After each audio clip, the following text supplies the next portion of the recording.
Mes chers amis, bonsoir. C'est vraiment un réel plaisir d'être là. Je remercie bien sûr MG Maroc de m'avoir invité comme chaque année. C'est un honneur pour moi, sincèrement.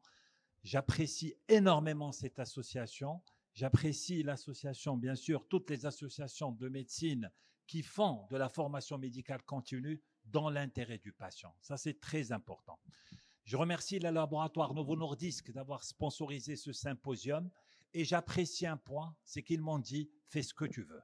Et ça me fait plaisir. Je n'ai pas les bras liés, donc on va voir, c'est important.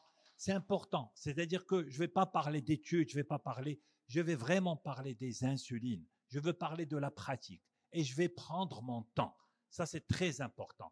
Je veux, bien sûr, simplifier, comme il a dit, la phobie d'initier ou de voir comment l'insuline est manipulée. Je veux bien sûr qu'on essaye d'enlever cette peur, cette phobie de l'insuline. On va parler de l'insulinothérapie, on va parler de l'intensification et on va parler de l'adaptation des doses d'insuline. Quand on insuline un patient, quelle que soit l'insuline que vous allez lui proposer, vous devez l'adapter, l'ajuster, prescrire. C'est bien, mais si vous n'ajustez pas, si vous n'adaptez pas, là, ça ne sert absolument à rien. Donc ça va être la deuxième partie. Alors, donc, comme je l'ai dit, je remercie les laboratoires Novo Nordisk. Et avant de commencer, l'insuline. L'insuline, comme vous le savez, l'insuline humaine, c'est un assemblage d'acides aminés. C'est deux chaînes d'acides aminés qui sont collées entre elles par des ponts qu'on appelle des ponts disulfure. Que fait l'industrie pharmaceutique? L'industrie pharmaceutique, elle va nous fabriquer des insulines de durée d'action différentes, de délai d'action différentes, de modes d'action différentes. Et ça, comment? Qu'est-ce qu'ils font? Ils vont venir au niveau souvent de l'extrémité de la chaîne bêta, donc ça c'est la chaîne alpha, de la chaîne bêta, et ils vont changer des acides aminés, changer leur place, modifier un acide aminé par un autre, greffer une molécule, et ça va modifier l'action de cette insuline. Soit ça va la rendre ultra rapide, ou bien ça va la rendre rapide, ou bien semi-lente, ou bien lente, ou bien ultra lente, ou bien mélangée. Donc c'est comme ça que font l'industrie pharmaceutique. On ne peut pas parler d'insuline sans évoquer le premier patient au monde qui a reçu une injection d'insuline, c'est bien sûr ce jeune homme qui avait 4 ans, qui était en coma acidocétosique, qui s'appelle Leonard Thompson. Et un an après, il y a 2 personnes donc, qui ont eu le prix Nobel de médecine. Donc, quand ils ont inventé l'insuline, c'est Banting, bien sûr, et Lloyd. Mais ces 2 grands savants, ce n'est pas des médecins, c'est des biologistes, c'est des pharmaciens. Alors, ces 2 savants, ils ont partagé leur prix Nobel avec d'autres personnes qui ont travaillé avec eux. Donc, au fait, ils étaient 4 à avoir inventé l'insuline. Puis l'insuline, elle a été commercialisée.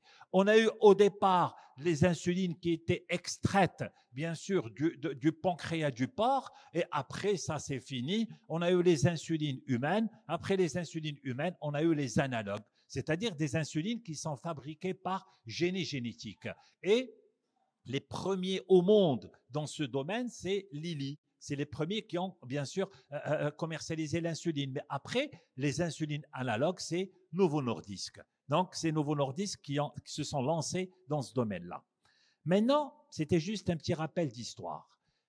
Et je vais rentrer dans le vif du sujet. C'est un atelier. Ce n'est pas un symposium, ce n'est pas une plénière. Donc, n'hésitez pas à m'arrêter. N'hésitez pas à poser des questions et n'hésitez pas à partager vos expériences à vous. C'est l'objectif aujourd'hui. Bien sûr, quand on insuline un patient, quel est notre objectif? C'est de mimer ce que fait le pancréas d'un sujet non diabétique. Quelqu'un qui n'a pas de diabète, le pancréas d'un sujet sain.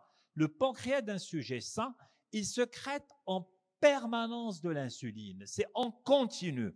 Donc, c'est ce qu'on appelle le débit de base. L'insuline, elle est sécrétée en permanence. Et avant chaque repas, même pas quand le repas commence, avant de commencer, avant que le repas commence, on est programmé notre pancréas, il se met à sécréter de l'insuline en excès.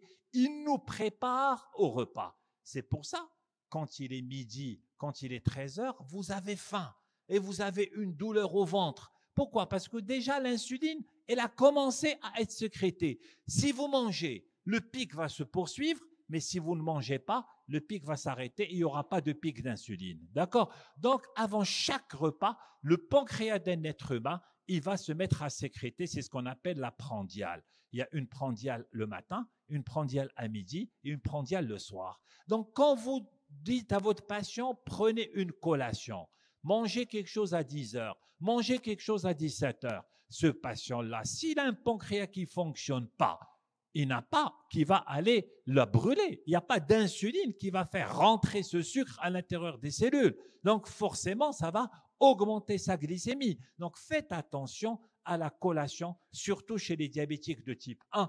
Elle n'a pas sa place. Le diabétique de type 2, son pancréas, il fonctionne.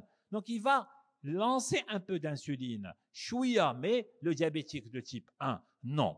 Mais la physiologie, nous, êtres humains, nous tous, si on fait 70 kilos et on n'est pas diabétique, notre pancréas, il sécrète à peu près une moyenne de 40 unités par jour en insuline. Ces 40 unités sont divisées en deux parties, vous l'avez compris. Il y a une grande partie qui est à peu près de 60% qui représente la prandiale et 40% qui représente la basale. Donc ça, c'est la sécrétion physiologique de l'insuline. Un être humain, son pancréas sécrète à peu près 0,6 unités par kilo par jour d'insuline, ce qui fait à peu près 40 unités d'insuline chez quelqu'un qui fait bien sûr 70 kilos. Donc si vous avez quelqu'un, un patient qui fait 70 kilos et chez qui vous injectez 90 unités d'insuline par jour, dites-vous qu'il y a quelque chose qui ne va pas. Dites-vous que vous l'avez mis en hyperinsulinisme. Dites-vous que ce patient, tellement vous l'avez mis en hyperinsulinisme que cette insuline, il va aller la stocker quelque part, il va prendre du poids. D'accord? Donc, attention, méfiez-vous. Et un autre point, ça, c'est pas de la théorie. C'est vrai que ça sort de la théorie, mais méfiez-vous. Et ça, je le vois tous les jours dans mon cabinet.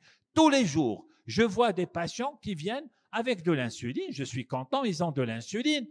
Mais on voit une insuline basale, 10 unités, 12 unités. Et on voit une insuline avant le repas, 26 le matin, 20 à midi, 18 le soir. Vous avez vu, donc il y a un grand déséquilibre entre la rapide et la lente.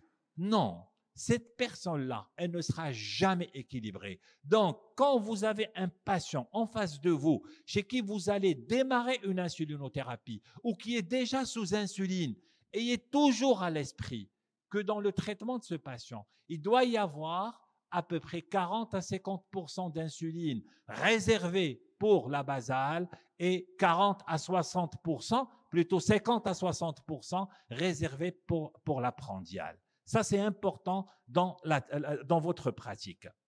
Maintenant, aujourd'hui, c'est un atelier. Donc, on va voir toutes les insulines qui existent sur le marché marocain et sur le marché mondial.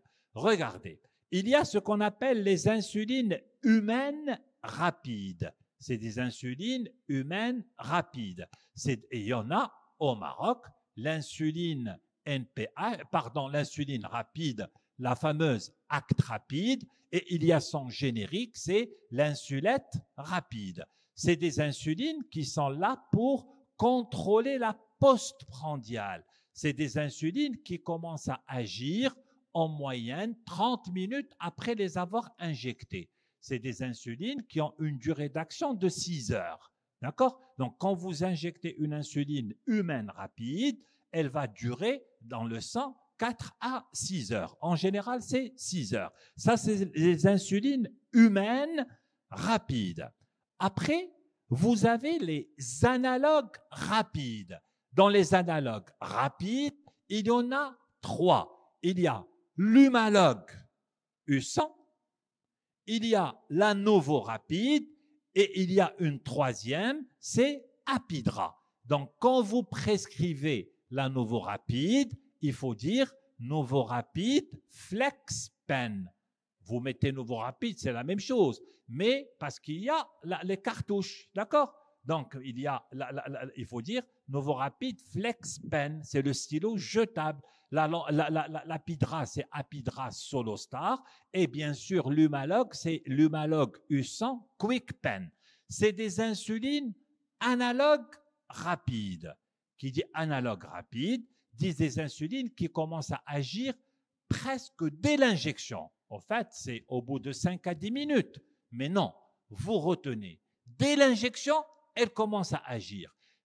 Dans la pratique, ça sert à quoi? Le patient, s'il va l'injecter, le repas dialu, il est devant son plateau. Il injecte, puis après, il mange. D'accord? C'est des insulines qui commencent à agir dès l'injection. C'est des insulines dont le pic, il est plus important et leur durée d'action est plus courte. Elles vont durer 3 heures. D'accord? Tout à l'heure, on a vu l'insuline humaine rapide, 6 heures. Ici, elle va durer 3 heures. Donc là, c'est des insulines qui vont contrôler la postprandiale. Maintenant, vous allez me dire, pourquoi moi je vais prescrire la Novorapide qui coûte à peu près 100 dirhams le stylo, alors que j'ai l'insulette NPH, la 100 dirhams, j'ai 300 unités, alors que l'insulette NPH, j'ai 1000 unités et elle coûte 87 dirhams. Donc, ça n'a rien à voir. Le prix, c'est divisé par 3. Donc, quelle est la différence? Pourquoi prescrire celle-là et pas l'autre? Eh bien, regardez. Parce que quand vous donnez de l'insuline rapide humaine, l'insuline rapide, son pic est moins important. Donc, elle contrôle moins bien la glycémie postprandiale. Alors que l'insuline analogue rapide, son pic, il est plus important. Donc, elle contrôle mieux la glycémie postprandiale.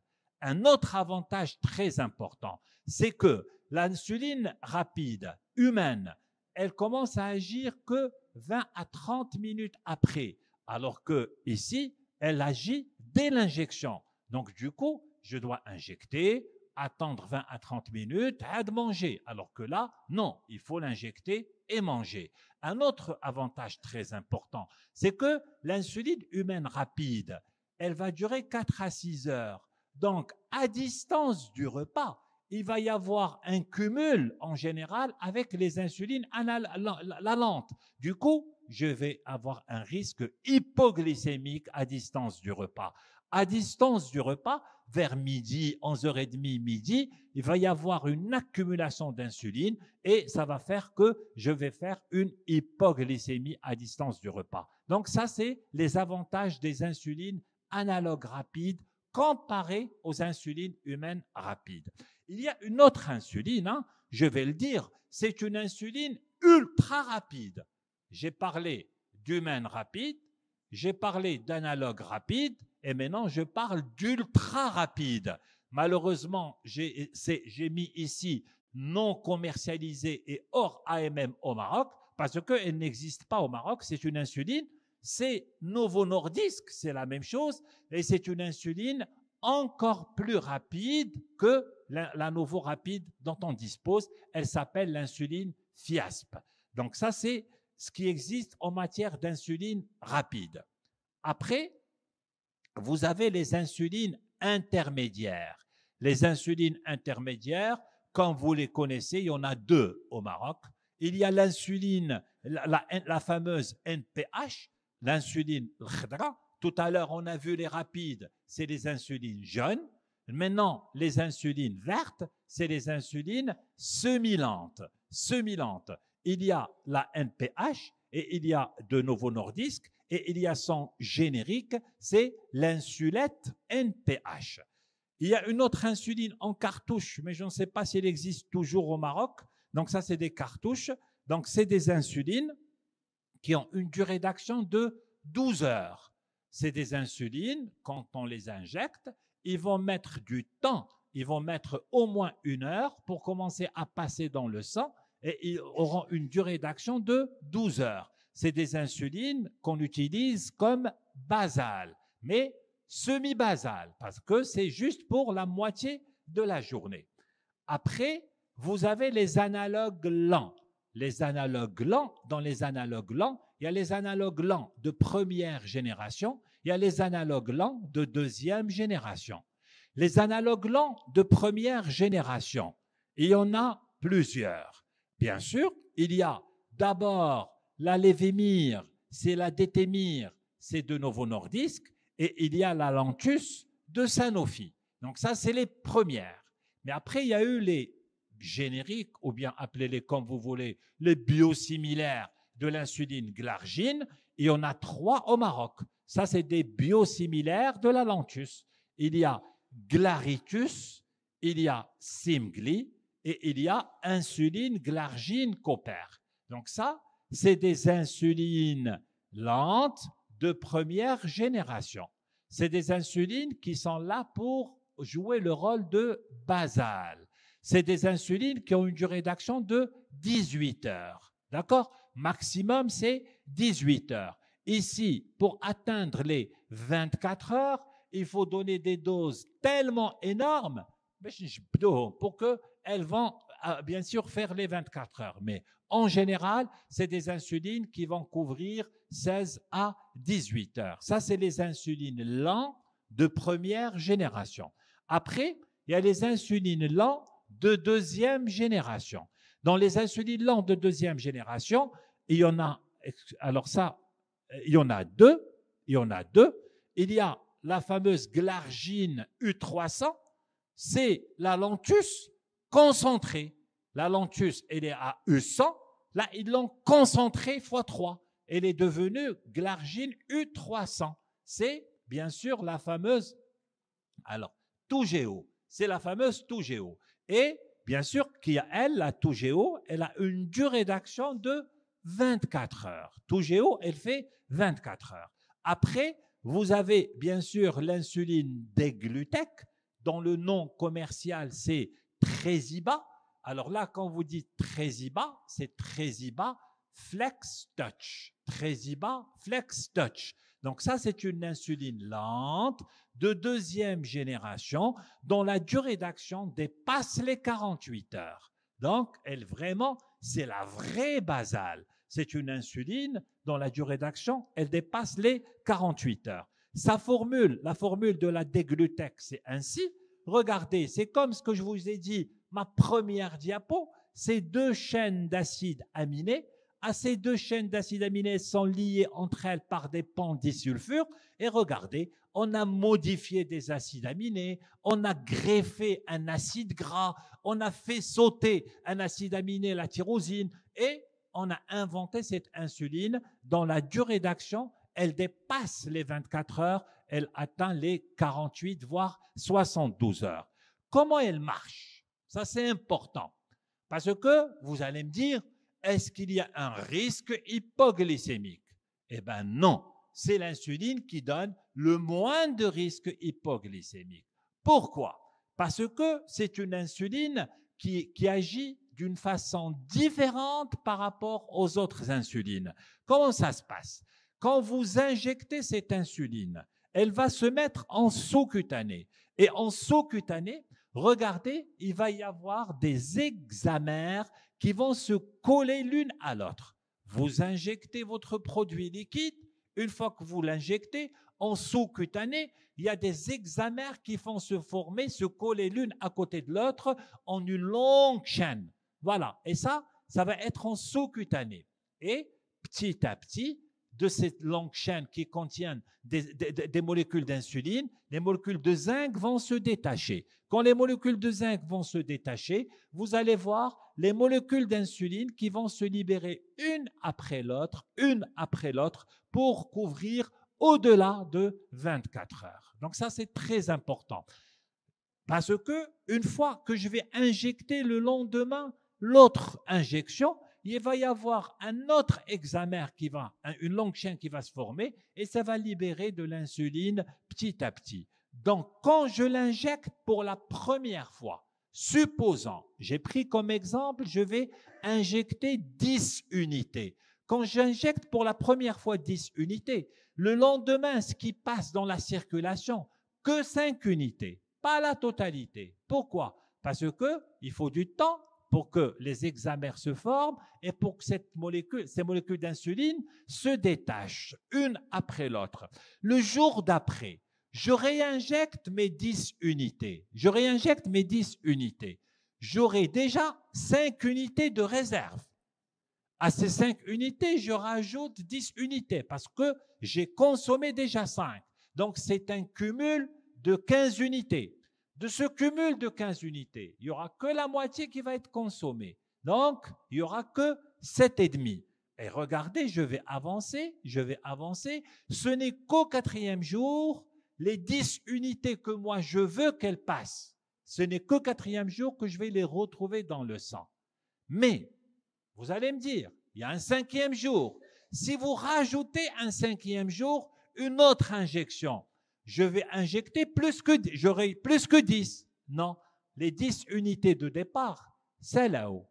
Donc, c'est une nouvelle réserve qui va se faire. À chaque fois, il y a une réserve en sous-cutané. Donc, même si le patient, il oublie d'injecter aujourd'hui, il a toujours ces 10 unités qui se libèrent dans le sang. Et le lendemain matin, car son injection, il va l'injecter. C'est pas grave. D'accord? Donc, ça nous donne une flexibilité dans, bien sûr, l'injection de l'insuline. Et c'est comme ça que ça marche. Donc, il y a ce 5e jour. Ce 5e jour, je rajoute 10 unités. Non, je n'aurai pas 20 unités parce que j'aurai déjà consommé les 10 unités. Donc, je n'aurai que 10 unités et ça repart et j'aurai que 10 unités tous les jours. Est-ce que c'est clair? Oui? C'est ce qui explique que c'est la libération.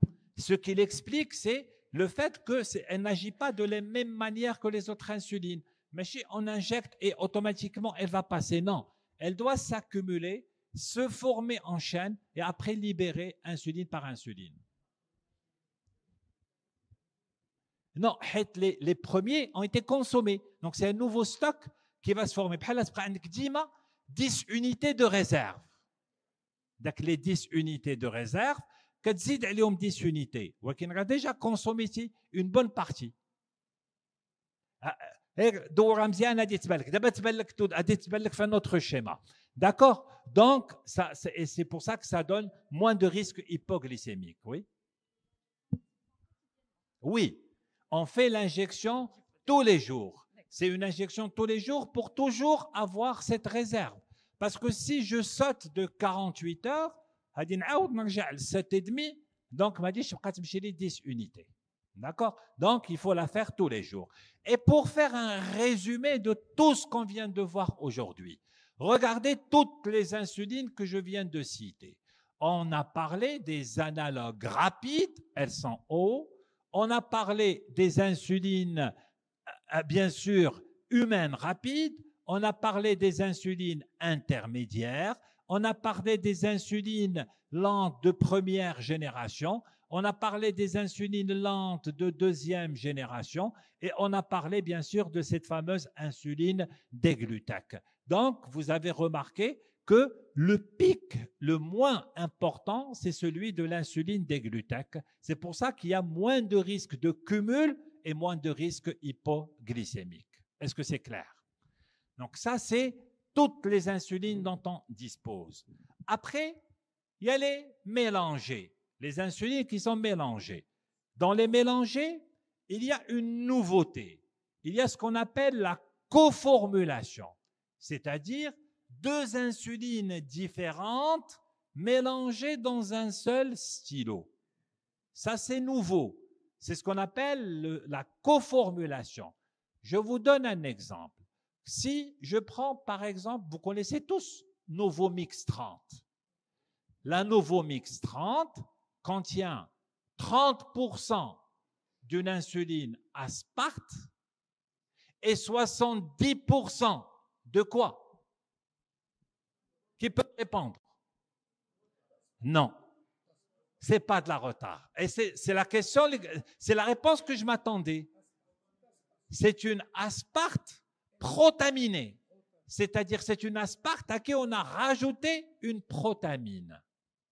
C'est la même asparte qu'on a protaminée.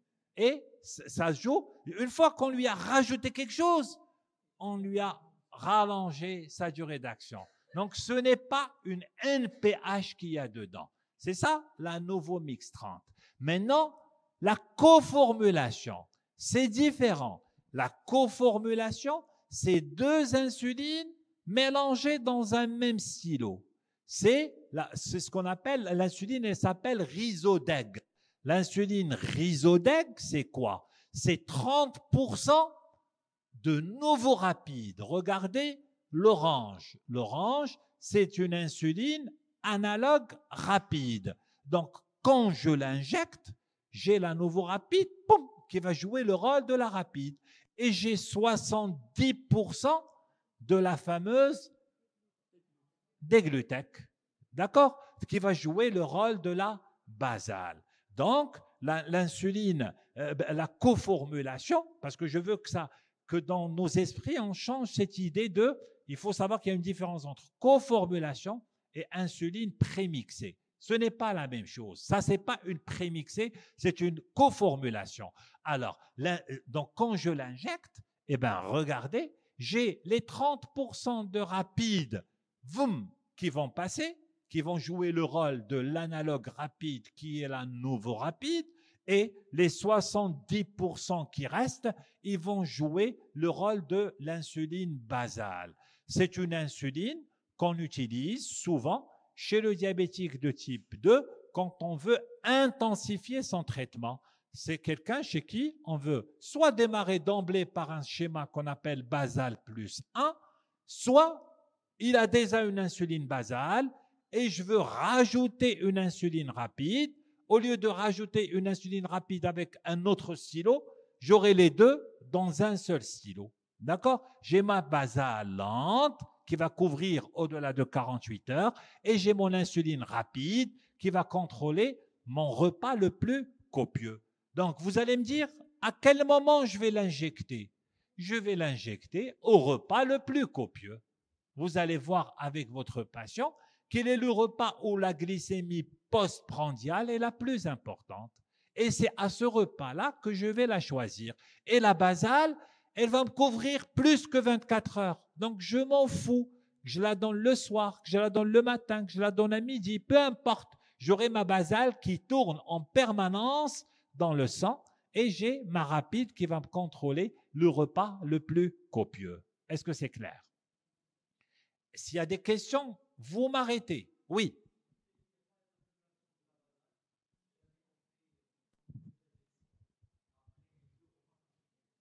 Alors, oui, il a dit, sa question, elle est importante.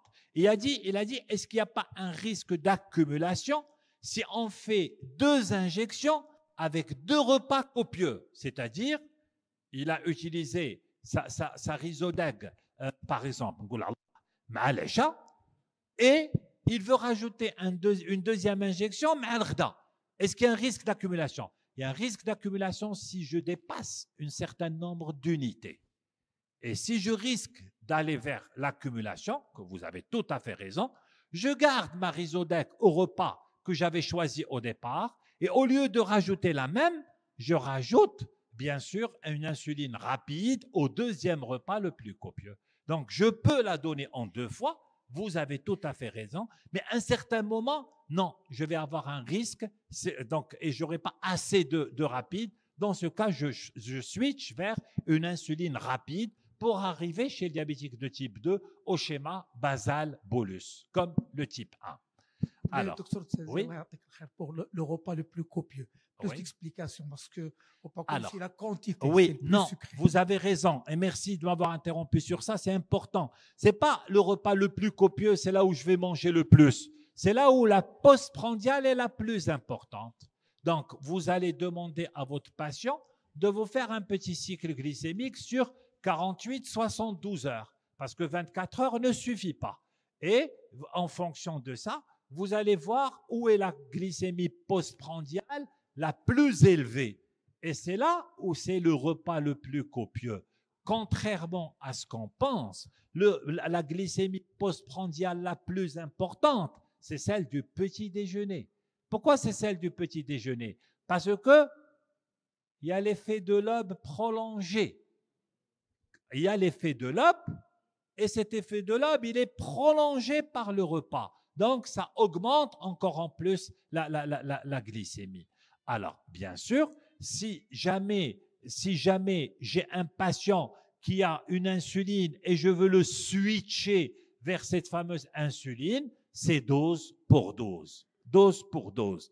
Après, vous avez les insulines, les autres insulines mélangées, les prémixées. Dans les prémixées, il y a les prémixées humaines. Les prémixées humaines, c'est l'insulette mix 30 et la mixtar 30.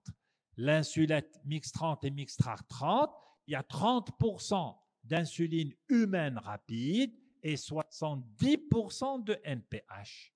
Sinon, vous avez les analogues mélangés. Les analogues mélangés, les prémixés.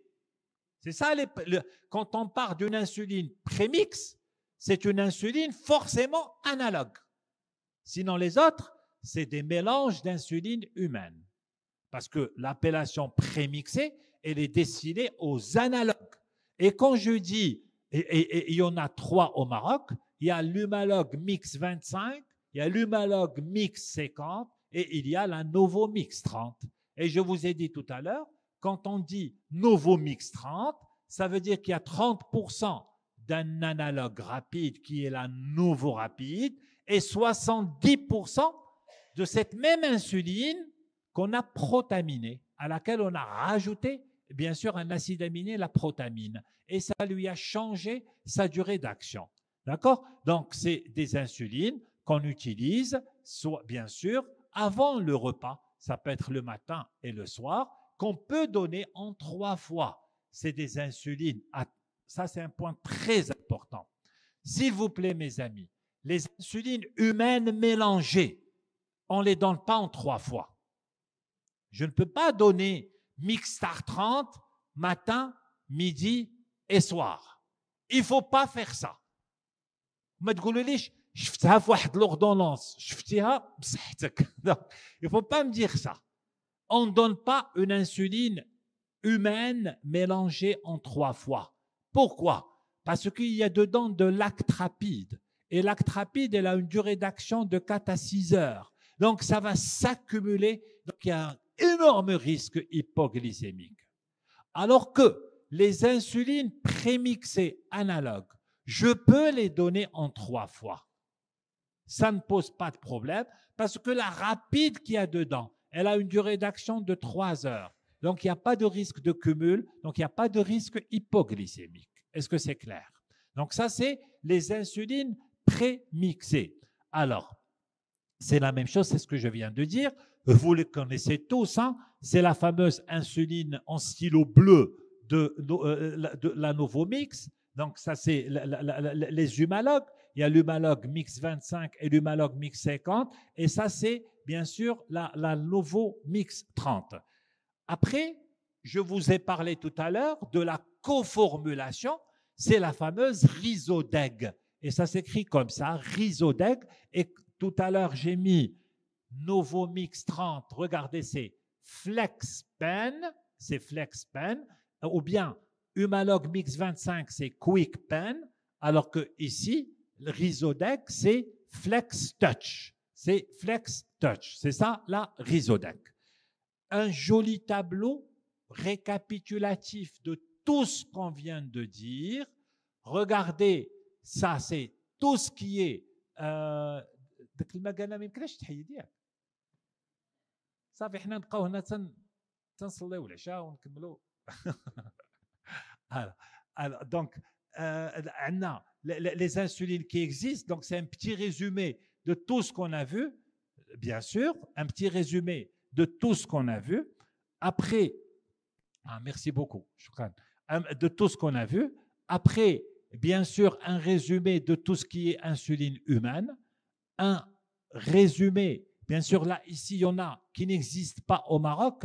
Là, ça me rappelle le bon vieux temps. c'est une insuline qu'on utilisait comme une montre qu'on utilisait chez les personnes âgées. Et c'était vraiment très facile à manipuler. Donc, malheureusement, ça n'existe plus.